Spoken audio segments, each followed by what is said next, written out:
bubble. We will have other bubbles. We'll have other bubbles. I'll guarantee you.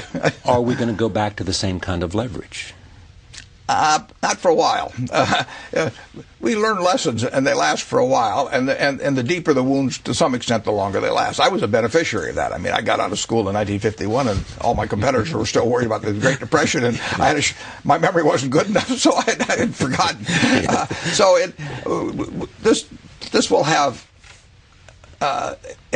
This will have an impact on thinking for quite a while in certain respects. But fear, greed, folly. Not going to change. We haven't got rid of those. We get smarter in all kinds of ways. We don't get smarter emotionally. Why is that?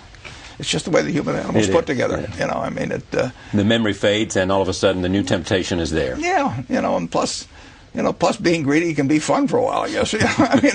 Leverage can be fun when it works. Yeah. Leverage is one of those things that works 99 times out of 100, and when it doesn't, it's all over. How do you explain the fact that you always enjoyed making it more than even spending it? You enjoy making it and investing it, but not necessarily spending it. Well, I have everything I want in life, so there's nothing to spend it on. I mean, I could have 10 houses instead of one. Would I be happier? No way. I could have 10 cars instead of 2 in the house. I wouldn't be happier. It would drive me crazy. I could have a 400-foot boat, and then I'd have a crew of 50 or 60, and some of them be stealing from me, and some of them be sleeping together. I mean, who knows what would be going on? So I don't. If I wanted to be a ship's captain, I'd gone into different professions. I have everything in life I want. And what you enjoy doing is studying where we are and understanding, trying to do the kind of analysis through conversations and reading and figuring out. I love working with the people I work with. I love just viewing the human scene, but I have an ideal life. I get to do what I want to do every day. So, and money can't buy any more than that. What do you think of value-added tax?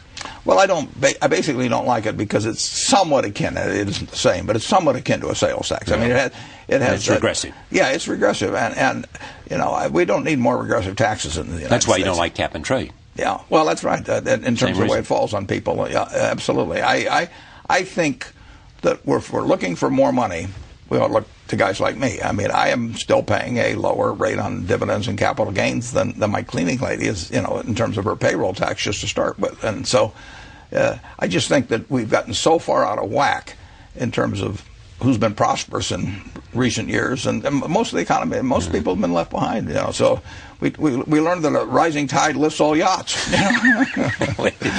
But there are not a lot of guys like you to start with. Well, there are some. But you're the top of the list there with you and Bill. But there is also this: what is an appropriate rate of taxation of people like you? Before, as some conservatives and supply-siders argue, you began to somehow inhibit growth. Yeah. Well, I worked through all kinds of systems of taxation, right. And I worked with rich people, even in the 50s, but in the 60s, and I worked with them when the top rate was 70%.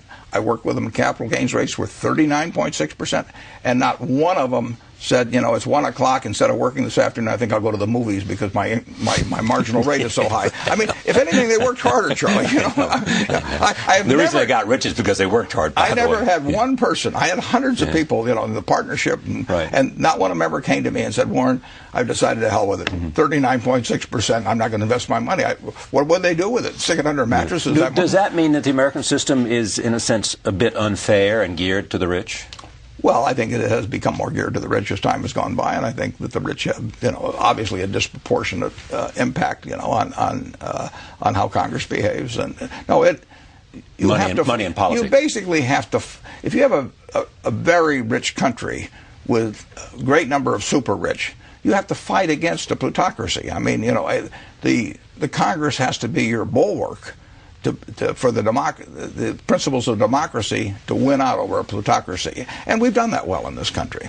But it's a constant fight. I mean, K Street is not populated by a whole bunch of people that represent my cleaning woman, but if you look at the Forbes 400, you'll find that they find their way to K Street, and it finds its way to them. Sure, they have multiple voices on K Street. Sure, they care. So what would you do about that? Well, it's always a problem. And you want a prosperous country, so you want a whole bunch of rich people, but you also want everybody to do reasonably well in something as prosperous as we have. We have $45,000 of GDP per capita in the United States, but we've got almost 60 million people living in households where the top income is 21,000 or less. That's the top of the 60 million people.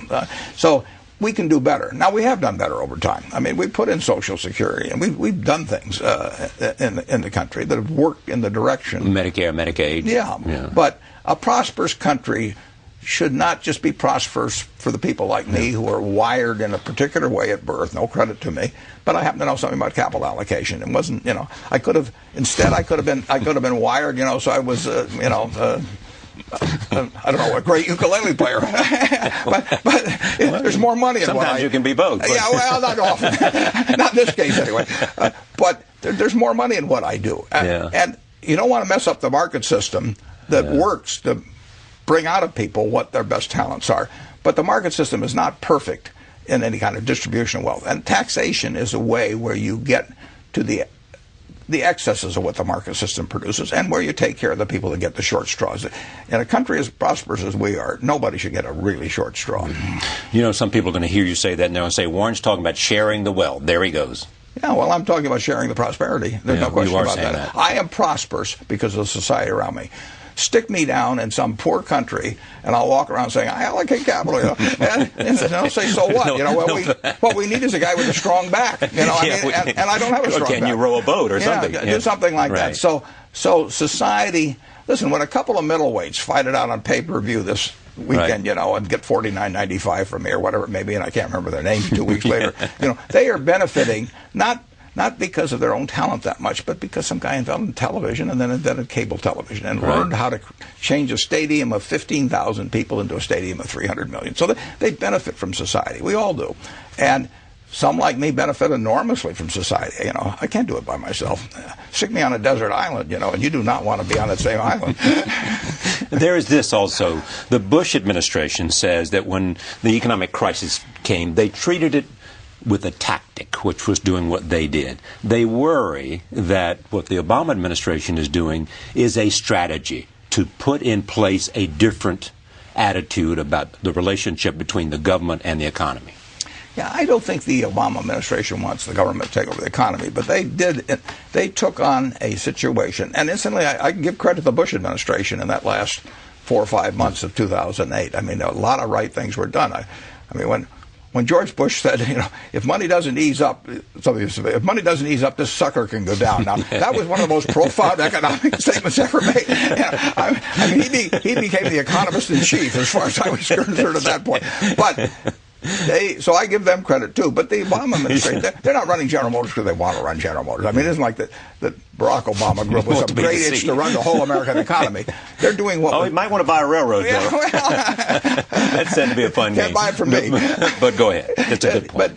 But they are doing what is necessary in their view to get this economy righted. And nobody makes perfect decisions on this. And they're doing things I'm sure they don't like to do. I don't think they want to run General Motors, or Chrysler or anything of the sort. Or own AIG. Especially own AIG. That is no fun. Or prop up Freddie and Fannie and all that sort of thing. So all these people who think that somehow there's some new idea about, and they use the word socialism, but something else in terms of, Barack you Obama, don't buy that. Barack Obama wants a much more prosperous economy, embodying the principles that have made it prosperous, but I think he does want to make sure that the bottom 20 or 30% does better than it's done in the last 20 years while the top has prospered so much. That brings us to the question, beyond whether Congress has the will or not, there is this idea, which is how do you create a new regulatory platform and architecture? And you've got, on the one hand, the administration comes in and says, let the Federal Reserve do it. Then you have Chris Dodd says, no, don't do that. And then Barney Frank says, I'm somewhere halfway in between. Where is Warren Buffett? I am 100% for the independence of the Fed. Right. I mean, if you have a central bank that is bowing to the will of Congress, either directly or indirectly through some of various mechanisms, it would be a disaster. Wants to be in on their monetary decisions or oversight or whatever. You got to hope you've got a good Fed chairman and some good members, and we've done that generally. If Paul Volcker was, he was essential to this country coming out of that 1979-82 period, like we did. Ben Bernanke was essential keeping us from going into the abyss last September. We need an independent Fed, and I think every country needs an independent central bank. But does that mean they should be the regulator as well? Somebody has to regulate, and